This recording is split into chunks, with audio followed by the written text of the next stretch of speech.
Welcome to Docket Decoder. If you enjoy our content, please help us out by hitting that like button or leaving your comments for us. And don't forget to subscribe to stay up to date with the latest court filings. All right. Next item is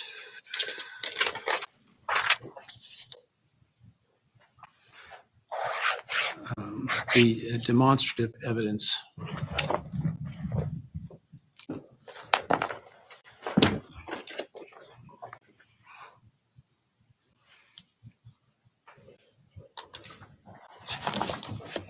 Thank you, Your Honor. In our motion regarding demonstrative evidence, we were talking specifically about, for lack of a better phrase, a dollhouse, a not-to-scale construction, a 3D model of the residence itself. And as the court can see from the materials that have been submitted, the configuration of this house is unusual at best. Certainly, we can use diagrams and floor plans, which we did at the grand jury. But it struck us as we were looking at this case that it would be particularly helpful for the trial jury to actually be able to see in a 3D sense how everything's laid out, what is on each floor, where the bedrooms are, how the first floors. For it to be demonstrative evidence, what's important is whether it explains the testimony of somebody on the stand and helps the jury understand it in relation to the testimony. And the concept of a demonstrative exhibit is that it's actually part of their testimony. Yes, Your Honor, that's exactly what I was getting at. What we contemplate is the witnesses being able to use this demonstrative evidence to demonstrate where they were, where the rooms of their roommates were, where the entries to the residence were, what they observed, and where everything was located. So it's not intended as a standalone exhibit that has significance.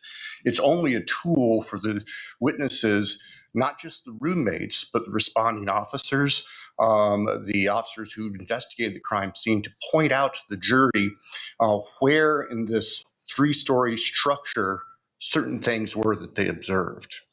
And so that is our intent on this. We initially contemplated offering a two-scale model. And the defense, I think rightfully so, said, okay, well, give us the background information and data that would be relied on. And we requested that, and for whatever reasons, we didn't get it quickly. But as we revisited, we realized that to scale maybe is not what we want. We just want a demonstrative exhibit that witnesses can use, much the same as a sketch, or if they would take a flip pad and try to draw things to help illustrate their testimony to the jury. So that's where we ended up here. We look at the balancing test under 403 as far as relevance. We believe this will be helpful to witnesses in explaining to the jury and to the jury in understanding witnesses' testimony. As far as prejudicial effect, the state doesn't perceive any significant prejudicial effect. Now, I realize that the expert witness for the defendant talks about jurors misinterpreting angles of view and stuff. Well, that would be true if we were dealing with a two-scale exhibit, and the defense is welcome to offer their 3D imaging or whatever it is that they want, if they want to have a two-scale presentation. That's not our intent, though. Our intent is just simply to have this as a tool to help witnesses explain their testimony and help the jury understand. And I think you understand this, but so that it's clear. If it allowed as a demonstrative exhibit, it's not an exhibit in the sense that it goes to the jury. When they deliberate, it will not go back with them. Yes, we completely understand that. We intend this to be something in the courtroom that is physical, that the jury can look at and the witness can look at and point to things so the jurors have the most complete understanding of what their testimony is. I haven't seen it, so I don't know how visible it will be to, you've seen now where we're going to be, how visible it's going to be to the jury from where it would be presented. So I guess if I allow, we'll have to cross that bridge. And that's understood. The last communication we had earlier this week, Your Honor, from the folks at the FBI is that it might be finished within the next 10 days. I'll be candid. I had proposed to the FBI, let us get this in front of the court and get a preliminary ruling from the court before you spend the effort to construct it. But they went ahead and started anyway. So that's neither here nor there. It is intended, as you can see from State's Exhibit 1 or S1 with the dimensions in there. It's a fairly significant size, 35 by 48 by 52 inches.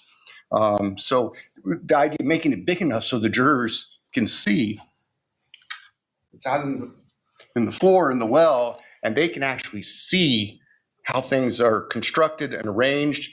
It can take apart floor by floor so they can see each floor individually and then how they are stacked back together. So that's the purpose, to assist witnesses in explaining their testimony and assist jurors in understanding the testimony.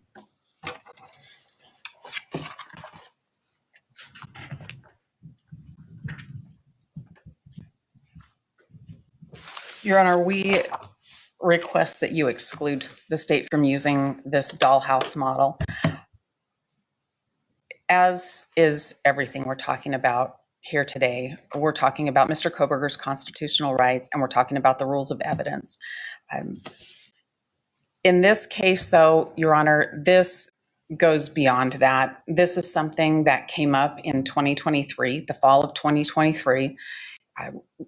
We were disclosed that a group was going to the house before it was torn down to construct a model. We promptly asked in discovery to receive information about this model so that we could start to understand it, so that we could work with our expert with it.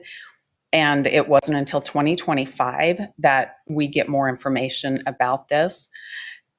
I don't think that calling it a demonstrative exhibit excuses what the state has done here.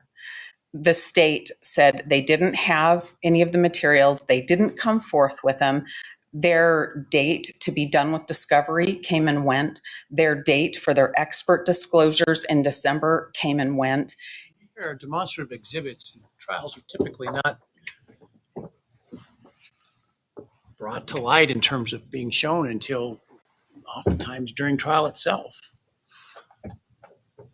I mean, it's no different in some senses, as I'm hearing the argument, of sketching on a diagram on a pad. It's completely different than sketching a diagram on the pad, Your Honor. This, if somebody's drawing something in open court, I can see them. Mr. Kohberger's confrontation rights about how that's drawn exist right then and there if they're drawing something on the board. This is an exhibit that's constructed outside. It's done in preparation for court.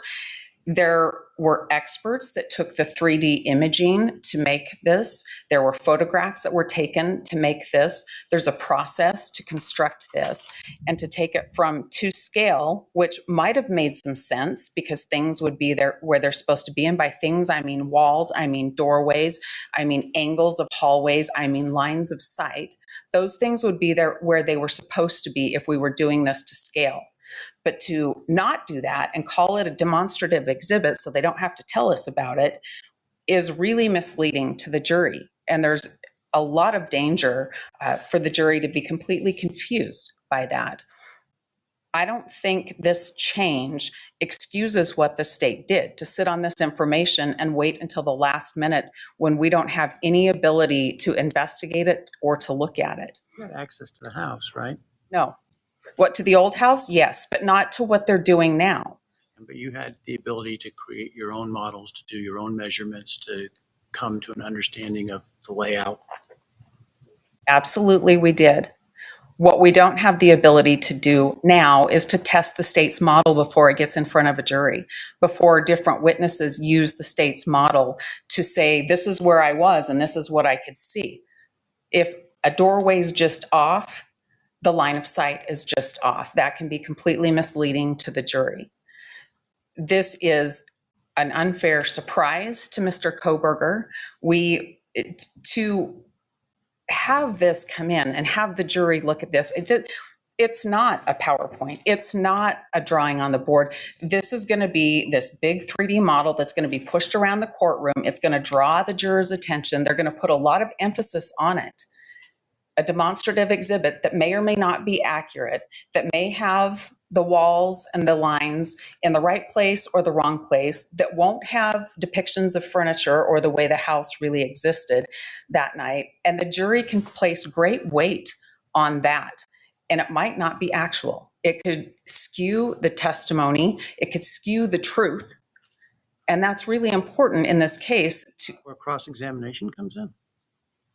Your Honor, how can I cross-examine a 3D model that's constructed outside of a way I know anything about? Well, you had access to the house and you know what the house looked like and you have photographs.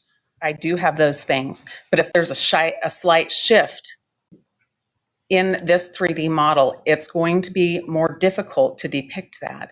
And that's a lot of runs around to try to get our expert to take a look at this, to try to get our expert to pull the 3D picture that would show that this model's wrong, and to try to get the jury to want to listen to all of that, when the best and easiest thing for the court to do is just exclude it. This is not a model that will do anything but cause the jury to speculate. It could easily produce testimony that's not true. The jury might be relying on things, and likely will be relying on things that are not true. When you look at the case law that talks about demonstrative exhibits, you're looking at things like PowerPoints. You're looking at, that's in the Weigel case, whether or not the demonstrative exhibit should go back to the jury. When you're looking at the Masters case, it's an exact car seat. That was a civil case. It's an exact car seat, like was in the case at bar at that time. Here, this demonstrative exhibit that's going to be large may or may not be accurate. Conversely, I have the photographs, so does the state. I've been in the house, so is the state. There's 3D imaging that was taken by the state and by the defense. With all of the thousands of photographs and all of the people that have been through the house, there's no reason to take a chance on this exhibit that will be speculative and will confuse the jury. To allow this is allowing the state to ignore the discovery process.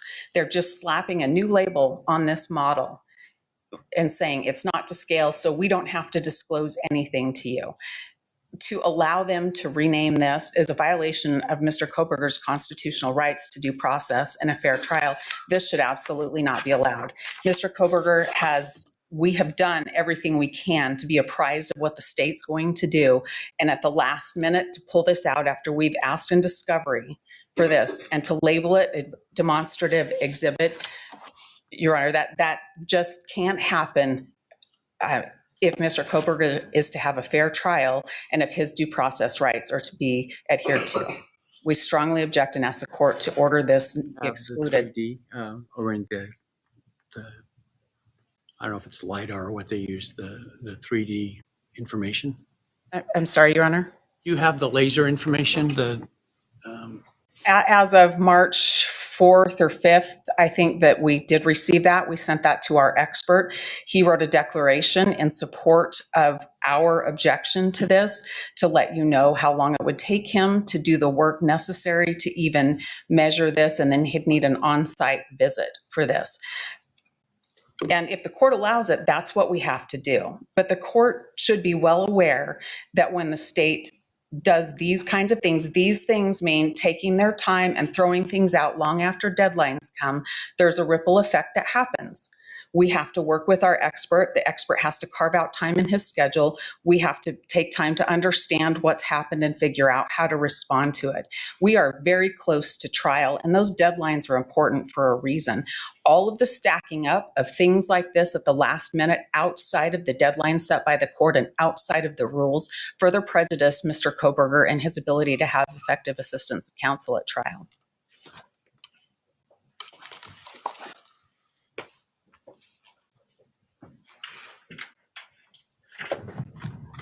Your Honor, what Ms. Taylor is talking about might be true and applicable if we were offering a scale model. We made the decision not to. She complains about the timing of the underlying FBI data. Well, that request from her for that information related to a proposal for a scale model. And we provided it anyway because she had requested it. In our view, it has no bearing on whether the demonstrative exhibit is acceptable and appropriate. The allegations that we've tried to sit on this and bury this, that's just silly. That's not what happened.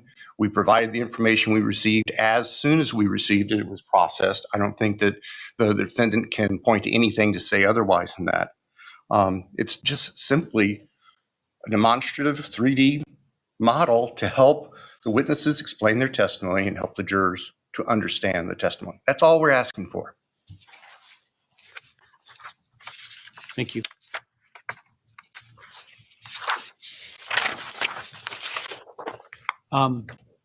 I will give you a written decision on this soon, shortly, but there is a significant distinction between demonstrative trial exhibits or trial